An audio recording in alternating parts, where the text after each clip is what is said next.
Third wave అనటానికి లేదు. ఇప్పుడు ఒమిక్రాన్ నెంబర్స్ పెరుగుతున్నది ఎక్స్పెక్ట్ చేసిందే.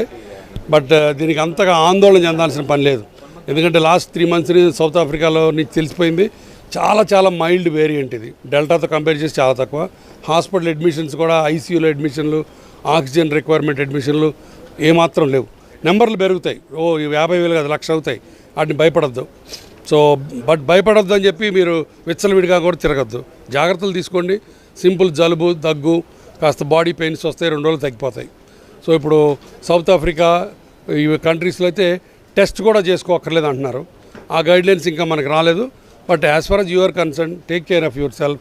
బట్ భయపడిపోయి జుట్టు బిక్కొని ఏడవలసిన పని లేదు, భయపడాల్సిన పని అంతకంటే లేదు. అది పేపర్లో 1,00,000 కేసులు వస్తాయంటారు.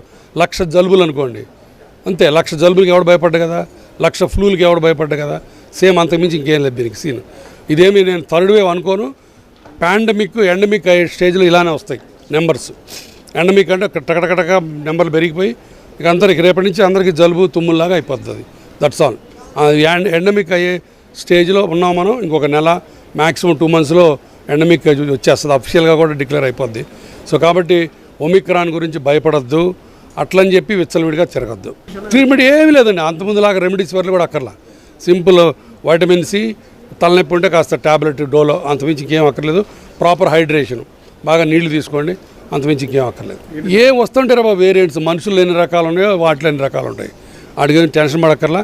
ఇక ఏ వేరియంట్ అయినా ఇది ఎండమిక్ వచ్చాం. ఇన్ని రకాల వేరియంట్లు ఇంకా వచ్చినా కూడా పెద్ద తేడా ఏమి ఉండదు. కోవిడ్ గురించి ఇక్కడ టెన్షన్ పడక్కర్లేదు. ఏం ఐసీయూలో డెత్లు, మళ్ళీ సెకండ్ వేవ్లో లాగా ఆక్సిజన్ లేక అట్లాంటివి ఏమి జరగవు. నాకు గట్టి నమ్మకం, బోత్ పర్సనల్ అండ్ సైంటిఫిక్. అమెరికాలో చాలా వచ్చినాయని చాలా టెన్షన్ పడుతున్నారు. బట్ అమెరికాలో టెన్షన్ కారణం ఏంటంటే 90% వ్యాక్సినేషన్ ఇచ్చుకున్న వాళ్ళకి రాట్లా. ఆ వచ్చిన వాళ్ళలో 90% వ్యాక్సినేషన్ కాని వాళ్ళు. సో కాబట్టి అందరూ వ్యాక్సినేషన్ చేయించుకోండి. అది ఫస్ట్ డోస్ కానీ సెకండ్ డోస్ కానీ. ఇప్పుడు రేపు గవర్నమెంట్ అఫీషియల్గా బూస్టర్ డోస్ ఇస్తే బూస్టర్ డోస్ తీసుకోండి. Vaccination is a must. తర్వాత ఇంకొకటి మిత్ ఏంటంటే చాలామంది బీపీ ట్యాబ్లెట్లు వేసుకుంటాము, తలనొప్పి ట్యాబ్లెట్లు వేసుకుంటాము, వ్యాక్సిన్ వేసుకోకూడదు అంటున్నారు. తప్పది. ఏ ట్యాబ్లెట్ వేసుకున్నా వ్యాక్సిన్ వేసుకోవచ్చు, ఏమీ కాదు. మా అయితే 1-2 రోజులు బాడీ పెయిన్స్ ఉంటాయి, అంతమించి ఏం లేదు. శుభ్రంగా వ్యాక్సిన్ తీసుకోండి. But vaccine is a must. Telangana American Telugu association president Mohan Reddy గారు ఉన్నారు. ఆయన కూడా అమెరికా గురించి చెప్తాడు, ఈ ఒమిక్రాన్ గురించి. మోహన్ రెడ్డి గారు ఏంటి? సో ఆల్రెడీ 4 లక్షల కేసులు వచ్చాయి. అక్కడ డైరెక్టరే చెప్పాడు ఈవెన్ క్వారంటైన్ చేయాల్సిన అవసరం కూడా లేదు. బట్ జాగ్రత్తగా ఉండండి. ఎవరైతే వ్యాక్సిన్స్ వేసుకోలేదో వ్యాక్సిన్స్ వేసుకోవాలంట.